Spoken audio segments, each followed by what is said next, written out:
இன்னொரு சகோதரருடைய பொருளை எடுத்து ஒழிப்பது, ஜோக்குக்காக விளையாட்டுக்காக ஒரு சகோதரனுடைய ஒரு பொருளை எடுத்து ஒழித்துவிட்டு அவரை நீண்ட நேரம் தேட வைப்பது, இப்படி நகைச்சுவையாக நடந்து கொள்வதை இஸ்லாம் தடுக்கின்றது. ஆனால் சர்வ சாதாரணமாக நண்பர்களுக்கிடையில் அல்லது குடும்ப உறவுகளுக்கிடையில் இந்த நிகழ்வு நடைபெறுவதை பார்க்கலாம். ஜோக்காகத்தான் செய்கிறார்கள், ஆனால் அதையும் இஸ்லாம் தடுக்கின்றது.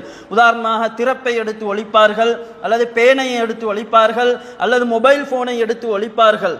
இப்படி ஒழித்து அந்த சகோதரனை நீண்ட நேரம் தேட வைப்பார்கள். இப்படி பரிகாசம் செய்வதை, இப்படி நகைச்சுவை செய்வதை இஸ்லாம் தடுத்திருக்கின்றது என்பதை நாங்கள் தெளிவாக புரிந்து கொள்ள வேண்டும்.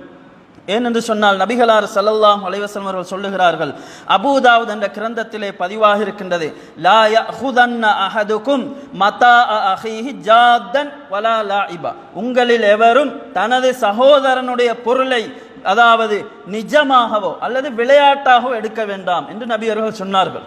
அப்ப சீரியஸாகவும் நாங்கள் அடுத்த சகோதரனுடைய பொருளை எடுக்கக்கூடாது, திருடக்கூடாது. அல்லது விளையாட்டாக ஒரு ஜோக்குக்காகவும் நாங்கள் அடுத்த சகோதரனுடைய பொருளை எடுக்கக்கூடாது என்று நபி அவர்கள் சொல்லுகிறார்கள்.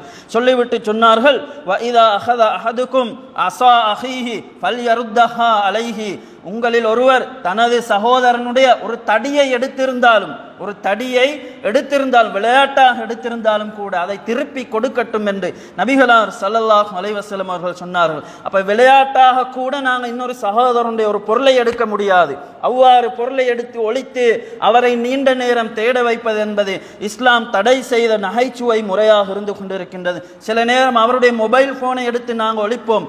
அவர் எப்படி தேடுவார்? பெருமதியான ஒன்று தொலைந்து விட்டது என்ற கவலையோடும் அந்த பதற்றத்தோடும் அந்த பயத்தோடும் அவர் அந்த மொபைல் போனை தேடுவார். அப்ப அது இஸ்லாம் தடை செய்யக்கூடியதாக இருக்கிறது. ஒருவரை பயமுடுத்துவது, ஒருவருக்கு கவலையை ஏற்படுத்துவது இஸ்லாம் தடுத்த ஒன்றாக இருக்கின்றது. எனவே எங்களுடைய நகைச்சுவை இன்னொருவருடைய பொருளை எடுத்து அவரை தேட வைக்கக்கூடிய நகைச்சுவை முறையாக இருக்கக்கூடாது என்பதையும் நாங்கள் தெளிவாக புரிந்து கொள்ள வேண்டும்.